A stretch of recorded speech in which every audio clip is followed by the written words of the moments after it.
Hindi pa pala ako pwede kasi nga wala akong medical. Yun, ganun. So, pero at least okay na. Wala nang problema sa akin. So, hindi ko alam kung bukas pupunta uli ako doon. Kung inayos na ni madam yung appointment sa medical. So, pag okay na yun, babalik ako doon. Girls, you're weird.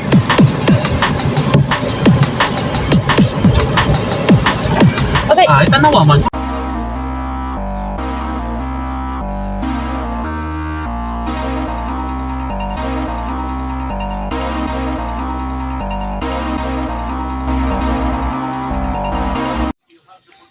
Ayan guys,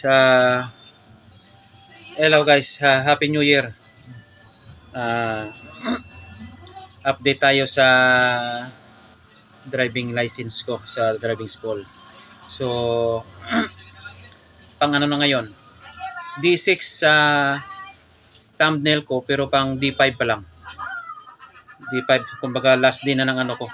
Last day na ng schedule ko. Ano na yon, final driving test na. Ayun. Final driving test na yung gagawin ko. Yung ginawa ko kanina.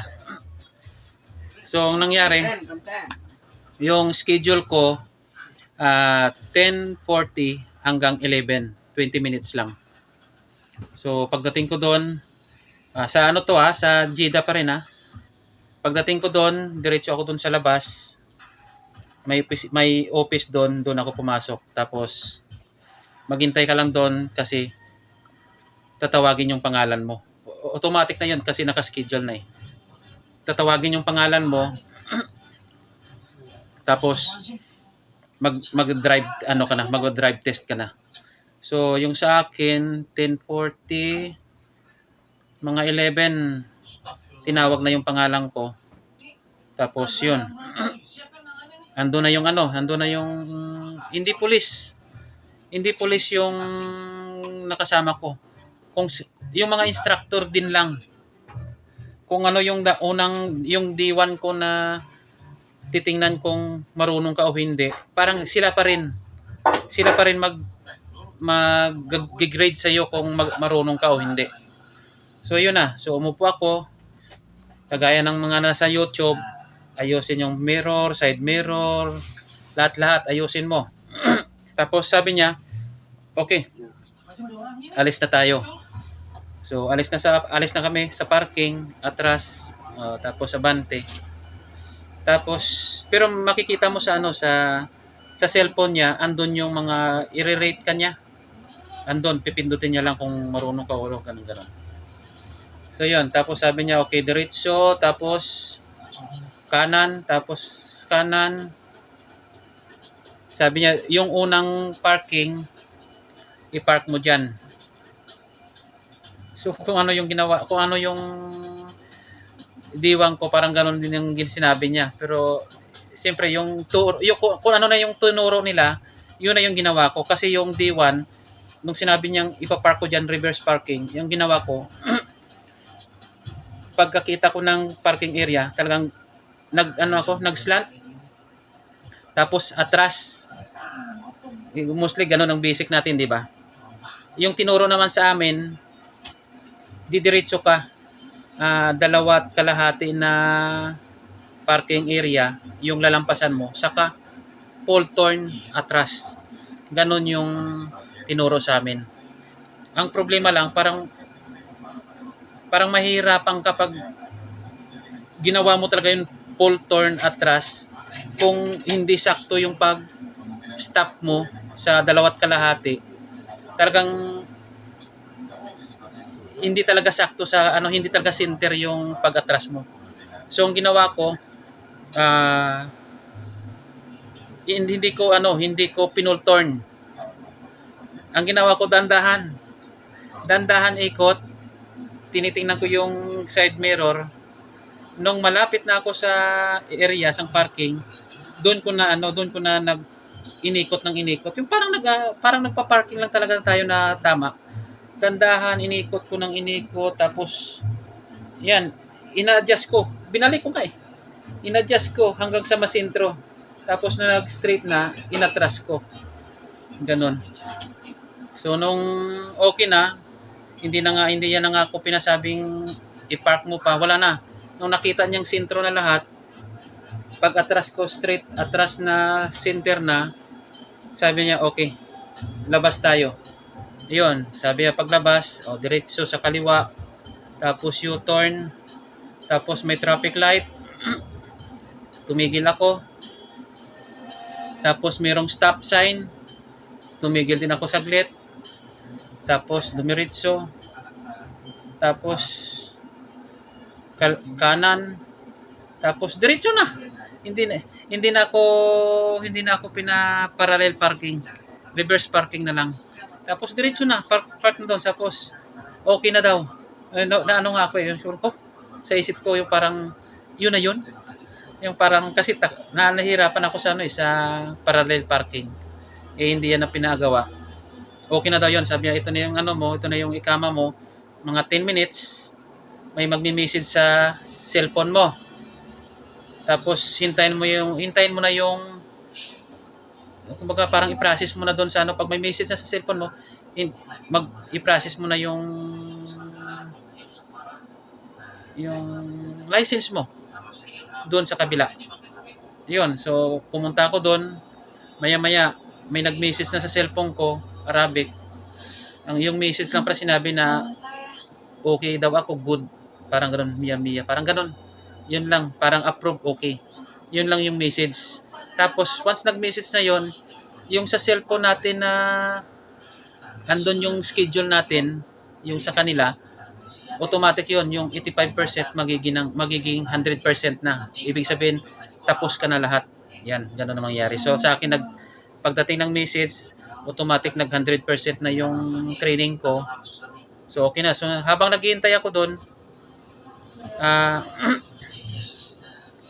nagtanong-tanong muna ako kasi sa YouTube, siyempre yung sabi sa akin, hintayin ko na yung license ko eh. Yung nasa isip ko, magbabayad pa, di ba? Magbabayad pa ng validity ng ilang years. Parang ganun, medical. Ang nangyari, wala ako nun. Wala akong medical at wala akong pera. So, lumapit ako sa guard. Buti naman yung guard, marunong mag-English. Tinanong ko siya, sabi ko, dito, ano na bang, sabi ko, tapos na ako doon lahat, tapos na ako final test, pasado na ako, tapos may nag-message na rin sa akin sa cellphone, tapos sabi niya, sige dito, dito ka na, hintayin mo lang yung license mo, ginagawa na yon. Yun na yun daw. Tapos sabi ko, di ba may medical pa? Medical sa ganyan ilang years? Sabi niya, wala ka pa bang medical? Sabi ko, wala pa. Sabi ko, hindi pa maano yung mo, hindi pa maayos yung license mo. Gawin mo, magpamedical ka na lang muna. Sabi ko siyang medical. Sabi kahit sa hospital, pamedical ka, tapos punta ka dito magbayad.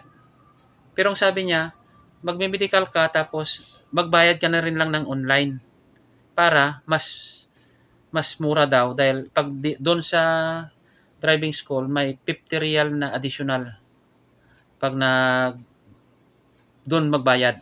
So online na lang para ganun. So nangyari, umuwi na lang ako. Uwi na lang. Tapos sinabi ko na lang sa amo ko na ganun daw, ganun. Tapos sabi niya, sige. Parang siya na lang yung bahala. So ang ending, hindi ko nakuha yung license ko, pero ang good news naman is pasado na. Kumbaga yung utak ko, wala nang problema, wala na akong iniisip na sana makapasa. Iyon, ganun. Kasi talagang mahirap nga naman talaga. May dalawa akong kasamang Pinoy na bumagsak sa computer exam. Nag-retake sila, ewan ko kung kamusta na yon kasi wala akong contact sa kanila. Yun. So, mas magandang pag-aralan nyo yung computer exam talaga. Tapos, mas maganda rin na pag nag-start na kayo ng training, magme-medical na kayo. Medical na. Pero hindi ko lang sure kung ilang validity ng medical. Kasi nga naman, pag bumagsak ka, uulit ka na naman. Pero kung mga isang buwan lang naman, kaya naman siguro. Hindi ka naman naabuti ng expert ng medical mo. Mag-medical ka na para at least pagkatapos ng final driving test, maghihintay ka na lang dun. Yung sa akin, naghintay nga ako. Ang problema, hindi pa pala ako pwede kasi nga wala akong medical. Yun, ganun. So, pero at least okay na. Wala nang problema sa akin. So, hindi ko alam kung bukas pupunta uli ako doon, kung inayos na ni madam yung appointment sa medical.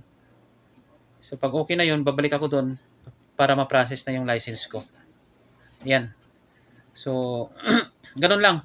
Basta pag-aralan nyo lang yung sa final driving test, yung reverse parking, saka yung parallel parking.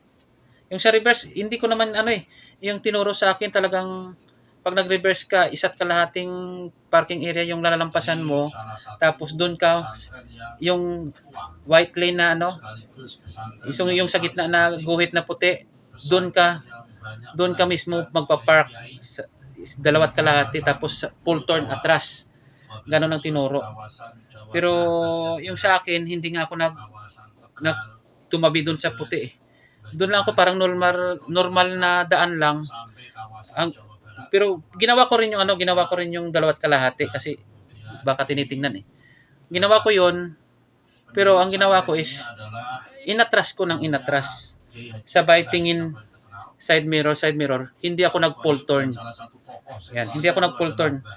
Kasi pag marunong kang driver, alam mo naman kung kailan mo i-full turn eh. Kung andyan na yung parking area mo. Ganon. So nung nakita ko na malapit na ako sa parking area ko, doon ko na dandahan na tiniturn talaga na paparallel na. Nung nag-straight na siya, nung nakita ko pantay na rin kabilaan, in-straight ko na yung manibela tapos atras.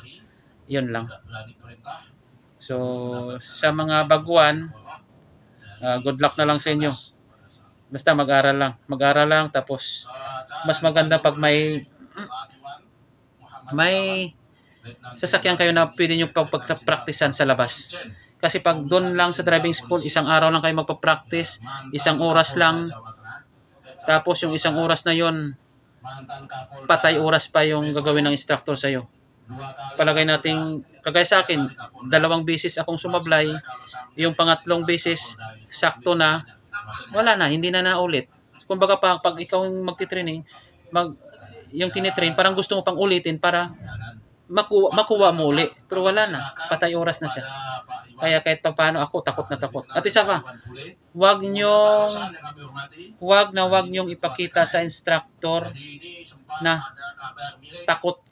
natatakot kayo. Wag nyong ipakita na yung parang kinakabahan kayo. Confident. Pakita nyo kahit may kaba, kahit ako kinakabahan din. Pero kailangan confident lang sa sarili mo. Pakita mo sa katabi mo, sa instructor na talagang marunong ka. Dagdagan mo ng konting, wag lang yung mayabang, baka mayabangan naman sa'yo, pero at least yung parang pag gumalaw ka, parang alam mo yung kabisado mo lahat, marunong ka. Yan lang gawin mo. Ipakita mo na confident ka talaga at marunong ka. Yan lang guys. So bukas, hindi ko alam kung kailan ako magpupunta doon, pero at least sure ball na, may license na tayo. Update ko na lang kayo kung makuha ko na talaga yung driver's license ko. Yan. Bye-bye.